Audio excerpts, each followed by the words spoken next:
대다수 사람은 영국의 수도가 처음부터 런던이었다고 생각합니다. 오늘날 런던은 영국 정치의 중심이자 세계적인 금융 문화 도시입니다. 하지만 시간을 1000년 이상 거슬러 올라가면 이야기는 달라집니다. 초기 잉글랜드의 가장 중요한 정치적 중심지는 런던이 아니라 남부의 작은 도시 윈체스터였습니다. 오늘은 영국 국가 형성에 뿌리가 남아있는 윈체스터를 걸으며 왜 이 도시가 초기 잉글랜드의 정치 중심지가 되었는지 살펴보겠습니다. 잠시 시간을 9세기 후반으로 돌려보겠습니다. 당시 잉글랜드는 지금처럼 하나의 통일된 나라가 아니었습니다. 노선브리아와 머시아, 이스트 앵글리아, 웨섹스 등 여러 왕국으로 나뉘어 있었습니다. 그런데 북쪽에서 바이킹 세력이 밀려오기 시작했습니다. 수많은 도시와 수도원이 공격받았고 앵글로 섹슨 왕국들은 차례로 바이킹의 지배 아래 들어갔습니다. 마지막까지 독립을 지켜낸 강력한 왕국은 남부의 웨섹스였습니다. 그리고 웨섹스 왕권의 핵심 도시가 바로 윈체스터였습니다. 윈체스터의 역사는 곧 위기에 처한 잉글랜드가 다시 일어서는 역사이기도 합니다.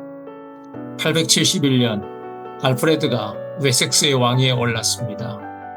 그러나 그가 물려받은 왕국은 바이킹의 공격으로 존립 자체를 위협받고 있었습니다.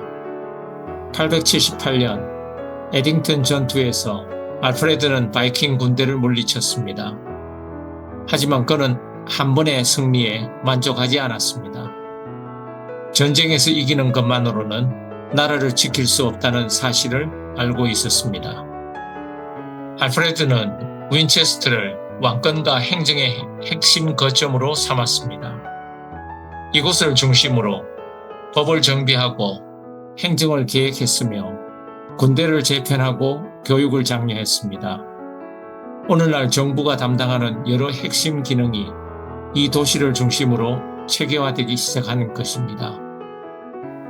알프레드는 전국에 버러, 즉 성벽으로 둘러싸인 방어 도시망을 구축했습니다. 어느 지역이 공격받더라도 주민들이 신속하게 성 안으로 피신하고 군대가 대응할 수 있도록 한 것입니다. 버러는 평상시에는 시장이 열리고 사람들이 모이는 생활의 중심지였습니다. 하지만 전쟁이 일어나면 주민과 군대가 나라를 지키는 요새로 변했습니다. 윈체스터는 이러한 방어와 행정 체계의 중요한 중심지였습니다. 알프레드는 지식 역시 나라를 지키는 힘이라고 생각했습니다. 그는 라틴어 서적을 고대 영어로 번역하도록 장려하고 백성들이 지식과 신앙을 배워야 한다고 강조했습니다. 이 때문에 알프레드는 잉글랜드의 교육과 학문을 되살린 군주로 평가받습니다. 이제 여행자의 시선으로 윈체스터를 걸어보겠습니다. 여행은 도시 동쪽에 세워진 알프레드 대왕의 동상에서 시작합니다. 칼을 높이 든 그의 모습은 이곳에 한때 웨섹스 왕국의 핵심 도시였음을 상기시켜줍니다. 윈체스터는 런던처럼 화려하거나 복잡한 대도시가 아닙니다. 그러나 조용한 거리와 오래된 골목을 걷다 보면 도시 전체가 하나의 역사 박물관처럼 느껴집니다.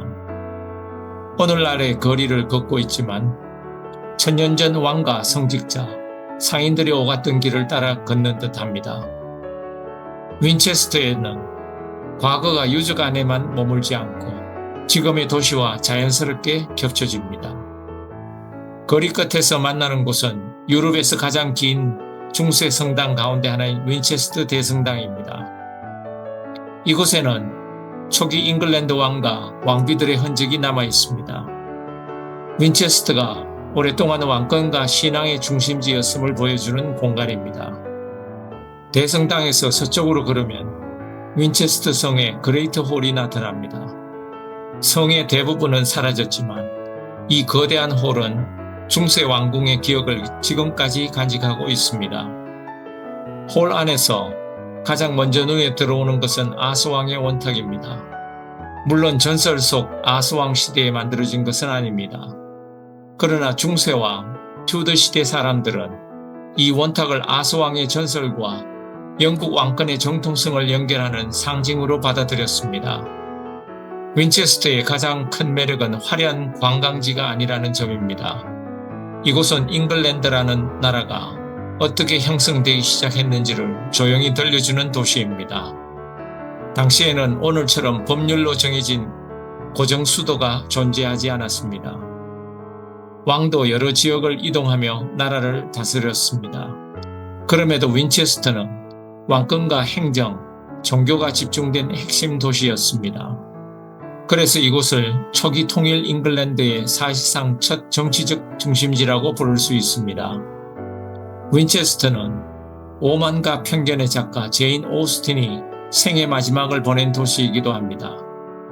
그녀는 1817년 이곳에서 세상을 떠나 윈체스터 대성당에 안장되었습니다.